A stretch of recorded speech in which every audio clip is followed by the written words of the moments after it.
Right, grade 12s, we are now in question number 2. There we are in that folder. And we've got branch info docs. So we've got a Word document and a PDF. So let's look at what needs to be done. And this is for 15 marks. So let's see how quickly we can get through this. Right, so here we are. Here's our document. You can see one table of contents, another page. Okay. So what do they want us to do? First things first, they want us to change the theme of the document. So I'm going to go to Design, I'm going to go to Theme, and they want me to change it to the theme Gallery. Done. Modify the title style. So Home, Styles, going to right click on that, Modify. And they want me to change the font to Arial. And they want me to change the color to red. Right. Then they want me to apply the title style to the title at the beginning of page 1, which is this.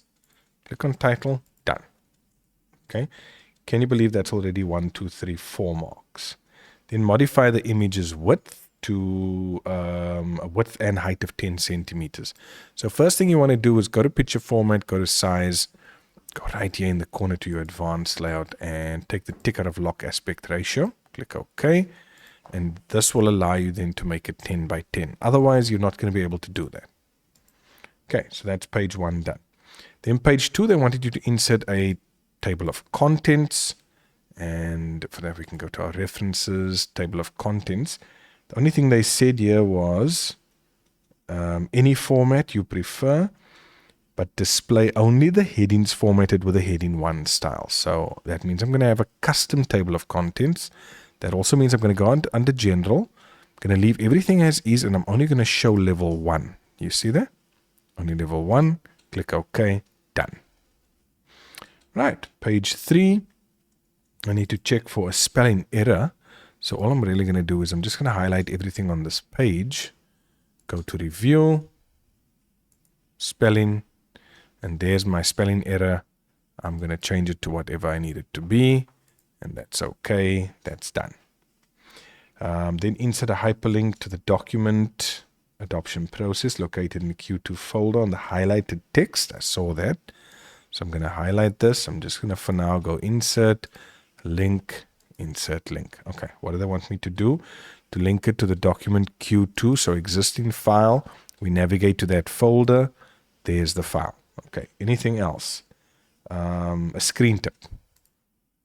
And they want that to be adoption process information. And click OK. Done. Now let's just click on that, make sure everything opens. Beautiful. All right, so that is page 3 done. Go over to page 4. And they say locate the image next to the store revenue. All right. So there's an image. We've got our picture format options open here. What do they want us to do? Position the image so that it appears on the right-hand side of the paragraph. Okay. Well, I can just go position right-hand side of the paragraph. And if it's not quite there, now you'll see on the paper they actually give you a picture of what it should look like. So that's more or less what it looks like. It's on the right hand side. Done. And then the last one, they want us to insert on page 5 a word count. I know I saw that. Here we go. A word count as a field. So insert, I know my quick parts, and there's a field. And they want a word count. In other words, to count the number of words. Anything here. There we go. Num words. Click OK. Now, they don't say it must be updated or it must update automatically. They just say that can be updated. So let's add another word or 2. And we're going to right click on that. You see there? Update field. And it does update. Right. And then want me to save and close the document. And that is question 2 done. Folks, it didn't even take me 5 minutes to get those 15 marks. Now, let's continue with question number 3. So question number 3 says open and work in the folder. This is about 15 marks. So let's see how long it takes us to do this. Open the document 3, volunteer registration. So that's the only document there. Right, so now we see we've got an electronic form. Before I even look at any of the questions, and you can see here surname, gender, contact number, email address, and then a checkbox for yes or no.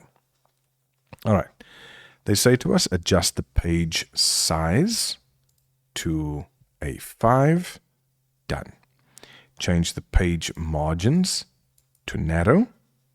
Then they say the form was created using the legacy tools. So in other words, these over here.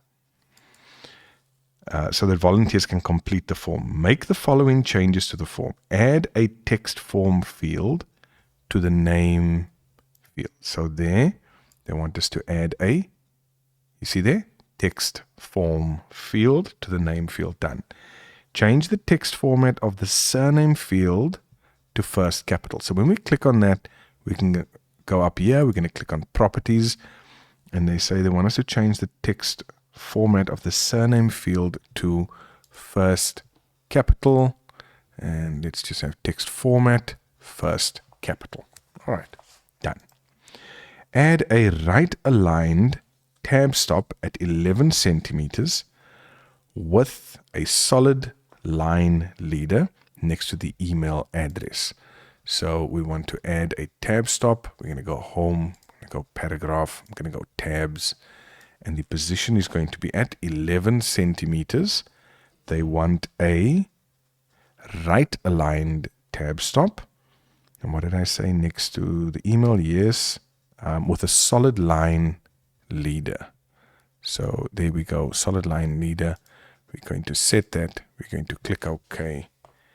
And you can see there, just testing that out. Okay, so that works. Then 3.3.4, ensure that the checkboxes default. So I'm going to go in here again. You can see I can double click on it, or I can click on it and go up to properties. It's going to give me the same thing. Ensure that the checkboxes default is set to checked for the yes option. Okay, done. Then they want me to add a do not copy watermark. So I'm going to go up to my design tab, watermark, and I'm going to go with do not copy. So that's done. Then they want me to insert an end note. So in my references, there's my end notes and footnotes.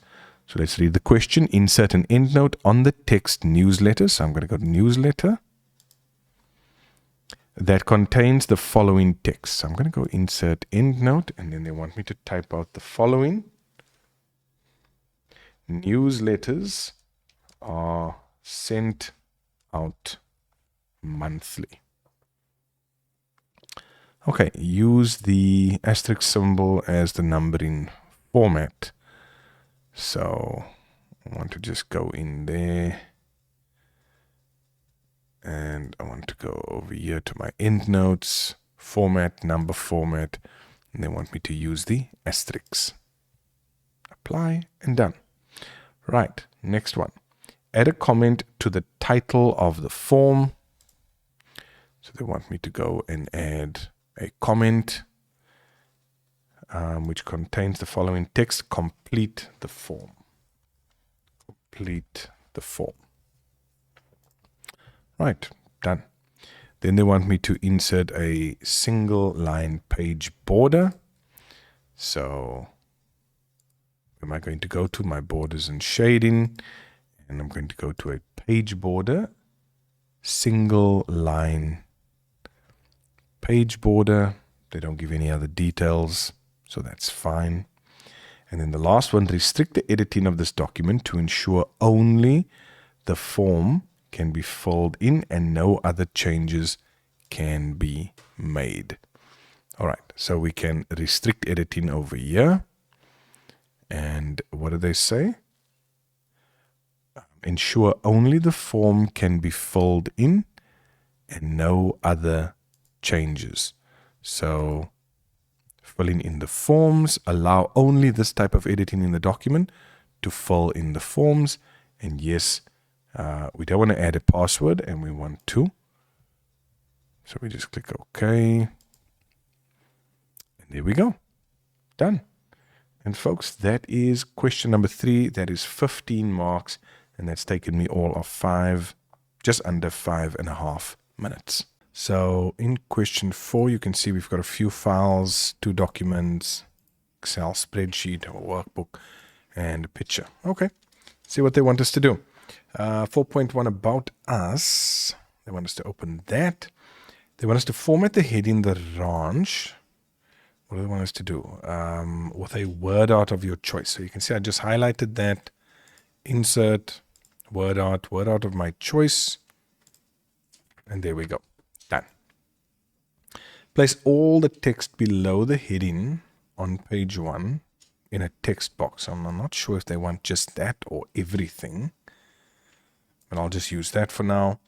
Now, when I go insert and when I go text box, I mean, if I click on a normal text box, it's going to insert a text box. So they're saying place the text below the heading in a text box. And for that, we simply click draw text box, and you'll see it'll put that text directly into a text box.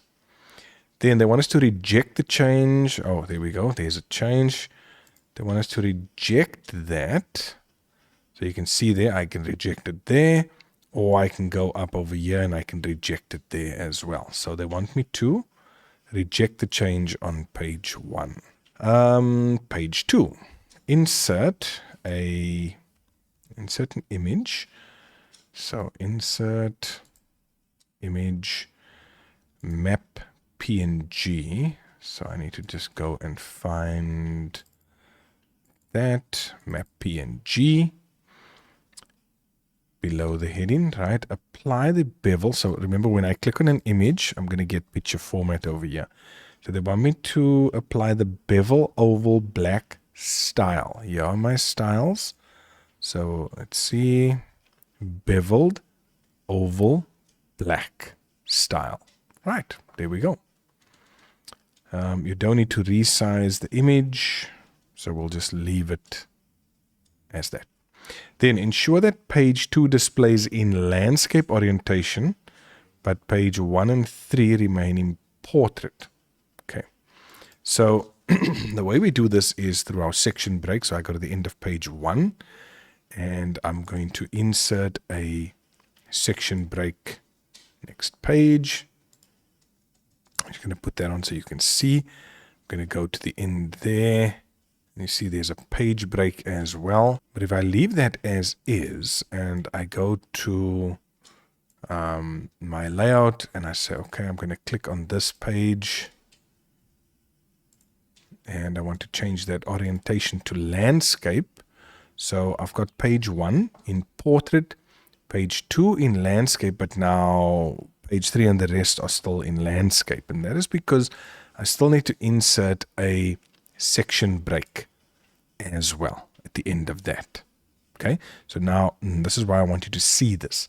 There's a section break on page 1. There's a section break at the end of page 2. And now when I click in page 2 and I go orientation, you can now see page 3 is in portrait. Okay, so I hope you can see what I've done. Even though there's a page break, that is not a section break. If we want our page to go into landscape, then we'll have to do the section breaks there. Right, and then moving on to page 3. So page 3, they say they want us to format the table as follows. They want us to insert a row at the top of the table. So I'm going to go in here, right click, and I'm just going to say insert row above. Okay, insert a row at the top of the table. That's done. Ensure that this row is merged and centered across the entire table. So I'm going to highlight that.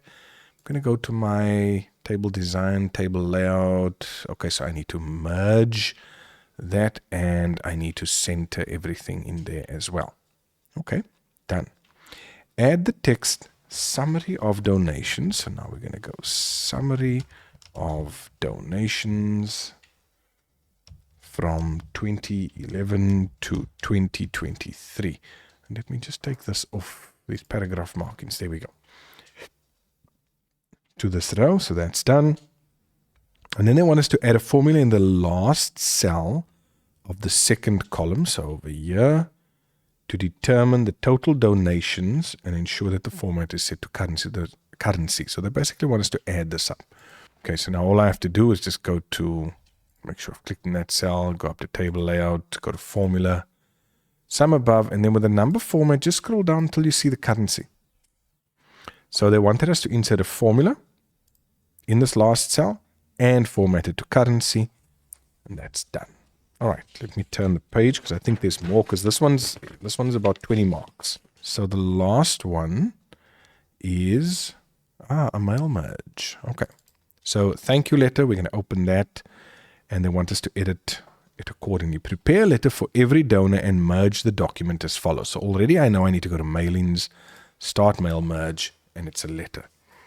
They want me to use the file called donors.xlsx in the Q4 folder as the data source.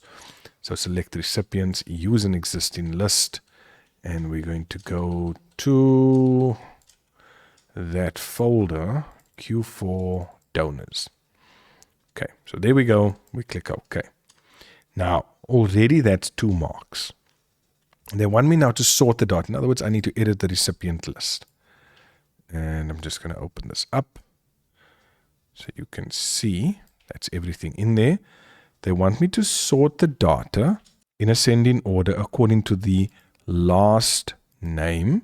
So last name, ascending, and ensure that the same person does not get the letter twice. So I'm first going to sort that, click OK.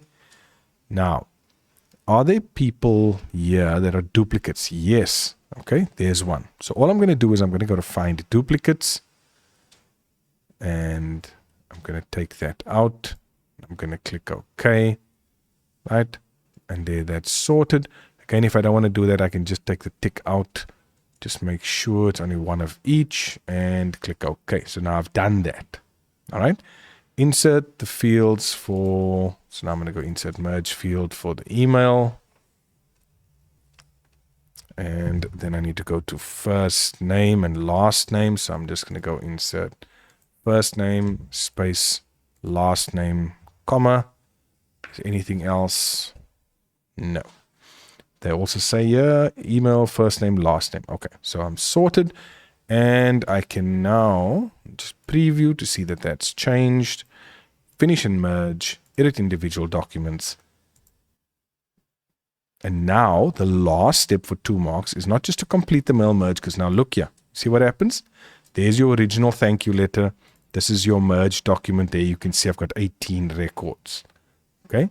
So, sorry, 18 pages. So what do we need to do? We need to save this document into that folder. And I'm going to save it there now. Just waiting for this to open up. That Q4 folder. And this needs to be called 4_2 merged. Let me just spell this properly. Merged and save. Now when I close all of this and I go back in here, you can see there's a thank you letter about us and there's 4_2 merged. You see when I open it? No errors. And that's it for question number 4.